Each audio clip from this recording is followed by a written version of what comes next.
My name is David Diamond, and I'm the chair of the Theater Task Force for Community Board 5. And I'm a founder of a theater called the Barrow Group, which now has its home on West 36th Street, in a building with the Workshop Theater and the Abingdon Theater. We call it the Theater Building.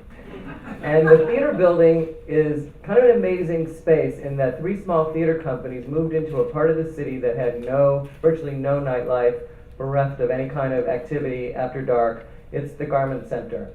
But since we moved in, there are now 2 more theaters on the block. There are high-end restaurants on the block. There's a hotel on the block. I mean, this neighborhood has changed, and it only changed after the theaters moved in. So just give you a little taste of what theaters bring to a community and how important it is for us to keep them in our communities and keep them growing. It's hard to remember that just 1 year ago, Hillary Clinton and Barack Obama were still locked in a dead heat for the presidential nomination. General Motors was happily cranking out Hummers. Sarah Palin was unknown outside of the frozen north. And the Dow Jones closed at 12,348, 5,000 points higher than today. How much can change in just 1 quick year? With the devastating plunge in the national economy, we now face a future collectively that feels more uncertain, more paralyzing, and more daunting than any in my lifetime, at least. And certainly we know the theater and artists have felt the plunge as acutely as any. Already, many of you have seen individual giving drop late in 2008. Comparable drops in government and corporate giving are likely to be felt this year, indeed, a year in which both those sectors could go into freefall. And in foundation giving, where I work at the Doris Duke Charitable Foundation, the drop will begin to be felt, although the erosion will be more gradual, since many foundations like our own bases giving budgets on a 24 to 36 month average of assets, meaning that the true drop won't be felt until 2010 or beyond. Already, many of you have taken 10 to 15% preemptive cuts in current year budgets and are planning to take as large a cut again for the coming year.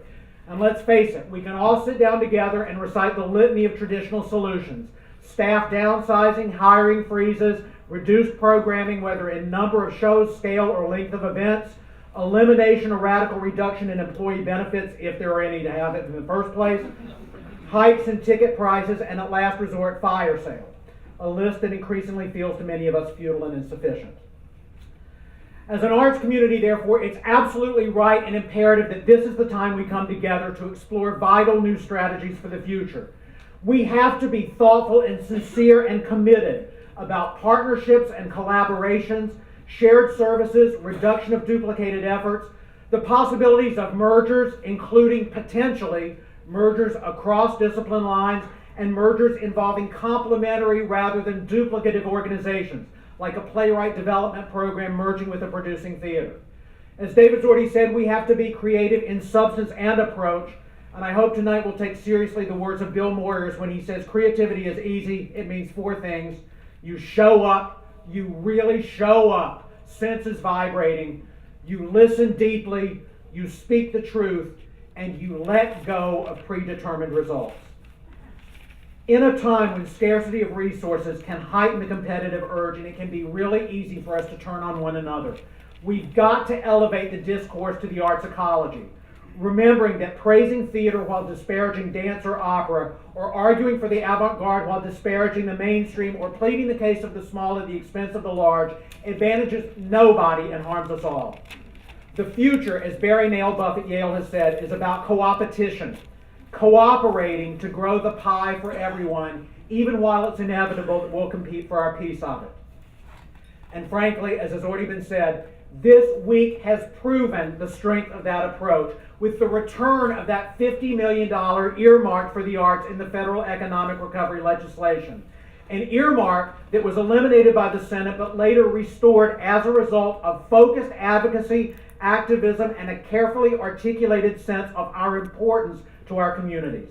We need to grab every lesson we can from that: the value of a strategic, coordinated message, the value of data in building our cases, the power of celebrity spokespeople on our behalf. Thank God Robert Redford called Nancy Pelosi. I'm telling you. And the dedication, not least of all, of our boards and our political allies.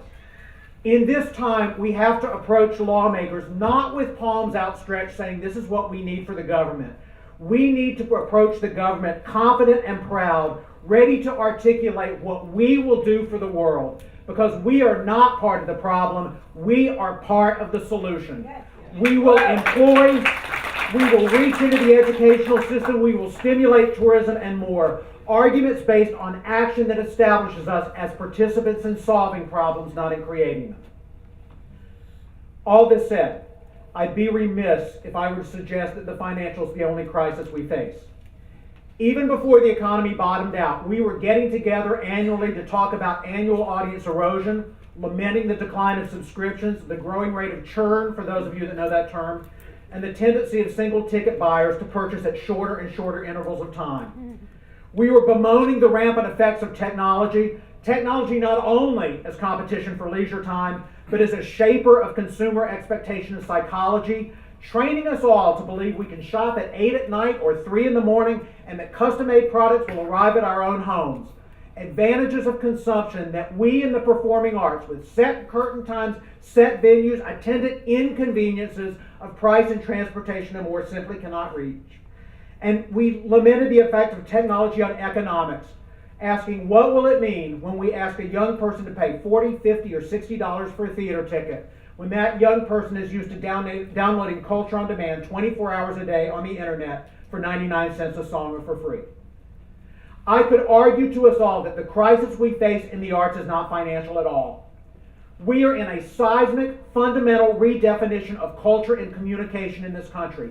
A redefinition that has left recorded music industry in disarray. It's threatening bookstores and newspapers and traditional broadcast media. And in a world of technology, changing demographics, and globalism, the crisis we truly face is a crisis of relevance and urgency. The financial merely redefines the resources we bring to bear.